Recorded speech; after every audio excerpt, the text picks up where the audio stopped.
Assalamualaikum warahmatullahi wabarakatuh. Sebelumnya izin memperkenalkan diri. Saya Anissa Kurnia Putri dengan NIM 120220019 dari Prodi Perencanaan Wilayah dan Kota angkatan 2020. Pada kesempatan kali ini, saya akan mempresentasikan mengenai pembangunan wilayah berdasarkan pendekatan klaster untuk memenuhi ujian tengah semester mata kuliah perencanaan wilayah dengan dosen pengampu Bapak Asirin STMT.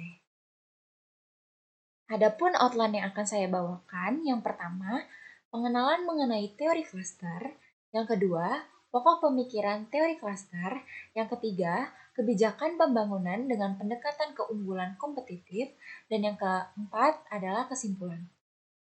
Sejarah perkembangan teori klaster.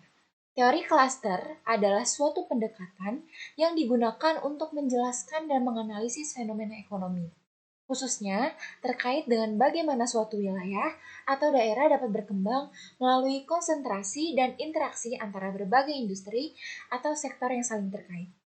Teori ini bermula dari pengamatan bahwa beberapa wilayah atau daerah mempunyai tingkat pertumbuhan ekonomi yang tinggi dibandingkan dengan wilayah lain, bahkan ketika wilayah tersebut memiliki sumber daya yang sama.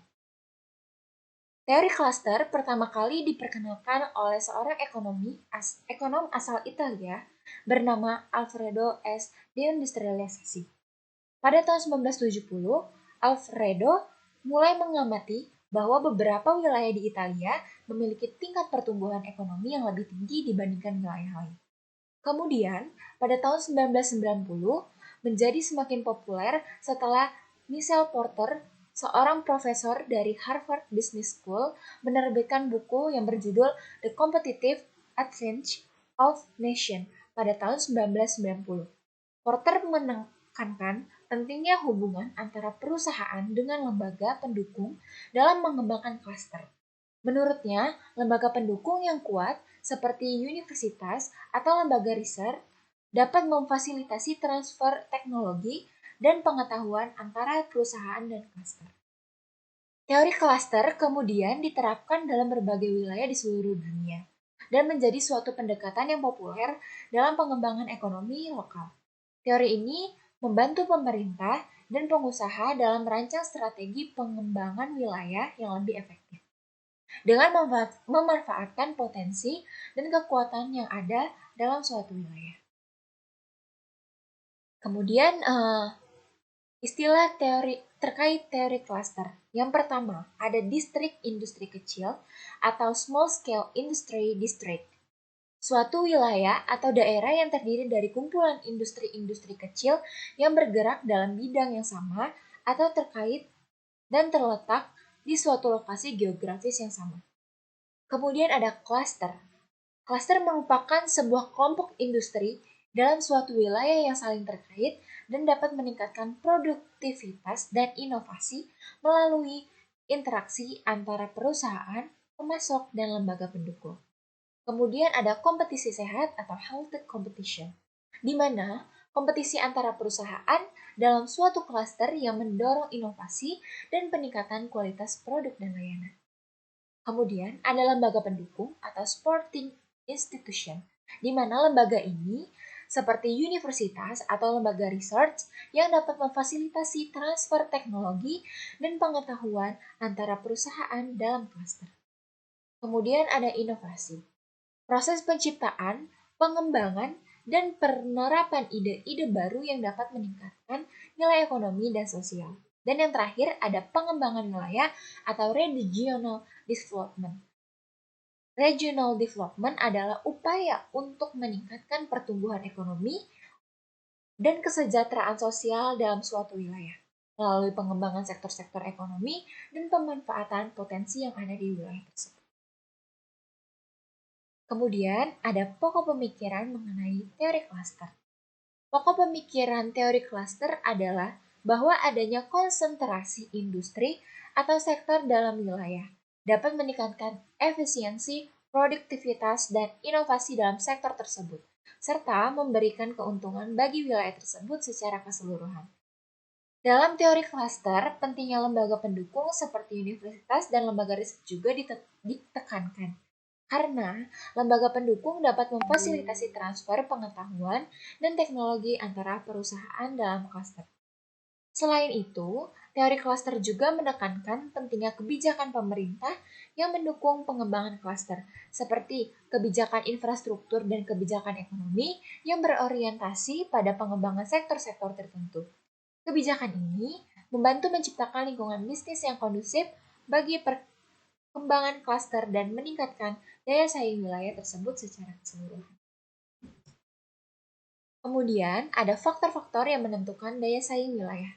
Yang pertama, ada faktor endowment, di mana faktor ini berisikan sumber daya yang dimiliki oleh suatu wilayah, seperti lokasi, lahan, kesuburan tanah, iklim, sumber daya alam, bentang alam, pemandangan alam, lingkungan, dan penduduk.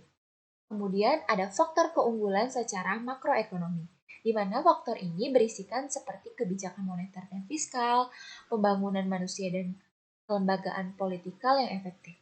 Kemudian ada keunggulan secara mikroekonomi, di mana mikroekonomi berisikan tentang kualitas lingkungan dan iklim, pengembangan klaster, dan kecanggihan strategi dan operasional perusahaan. Adapun dampak dari teori klaster ini, yaitu yang pertama, terjadinya persaingan yang tidak sehat, resiko kegagalan klaster, ketidakseimbangan ekonomi, dan masalah lingkungan. Kemudian, kebijakan pembangunan dengan pendekatan keunggulan kompetitif. Kebijakan pembangunan dengan pendekatan keunggulan kompetitif bertujuan untuk meningkatkan daya saing wilayah atau negara dalam pasar global. Memanfaatkan keunggulan kompetitif yang dimiliki.